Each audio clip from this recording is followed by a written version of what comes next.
Steam Next Fest may be over, but there's still plenty of demos available to download.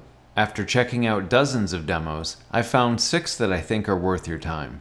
First up is CloverPit, a PS1 style horror game described by the developer as a roguelite slot machine nightmare.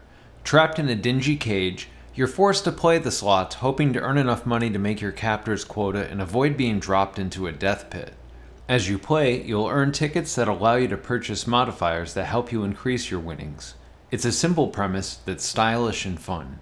There certainly is no shortage of games riffing on vampire survivors these days, but TerraTech Legion definitely stands out from the pack. I've played quite a few survivors-likes over the past couple of years, and this one is the most interesting yet. You control a vehicle that looks like a cross between a Humvee and a lunar rover. As the timer progresses, you unlock new weapons and upgrades to help you take on tougher enemies, eventually turning your vehicle into an overpowered killing machine. Legion's unique hook is you periodically modify the structure of your vehicle, much like putting together a Lego truck. You can choose where to place the weapons and other modifiers on the vehicle, resulting in wildly different builds. Super fun game. The Drifter is a gritty Australian point-and-click adventure that labels itself as a, quote, pulp adventure thriller. You play as the eponymous Drifter, a middle-aged man who's used to living on the edge of society. Coming home to attend your mom's funeral and reconnect with your sister, you are immediately thrown headfirst into a murder conspiracy. Homeless people are being abducted off the streets by shadowy figures, and it's up to you to figure out who's responsible. I really enjoyed the prologue, and it's worth noting it plays surprisingly well with a controller. I can't wait to play more when the full game comes out in July. Another game going for the PS1 horror aesthetic is The Oily Depths. You wake up on an underwater oil rig and find you're being held captive as slave labor for an unknown corporation. You're given one task: meet their quotas or they'll cut off your oxygen.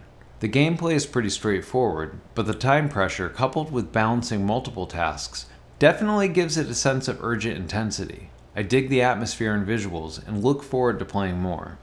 I never knew I wanted a Diablo-esque roguelike until I played Hellclock.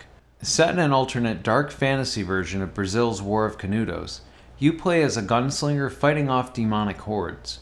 The combat is fluid and satisfying, and the setting is intriguing. Like other roguelikes, you unlock power-ups during each run, and permanent upgrades between runs. I don't know much about the story, but I already find it more interesting than Diablo 4. In my opinion, the gameplay is also more engaging. Here's hoping the full release lives up to the demo's potential.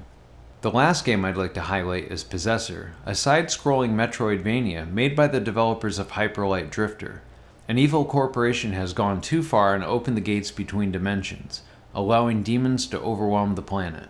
What's different here is the demons have feelings, with the game hinting at more complex motivations than simply killing people.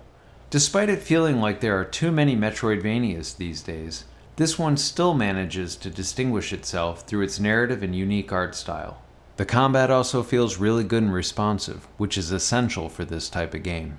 All these demos are currently available on Steam, so I highly suggest checking them out. They're definitely worth your time.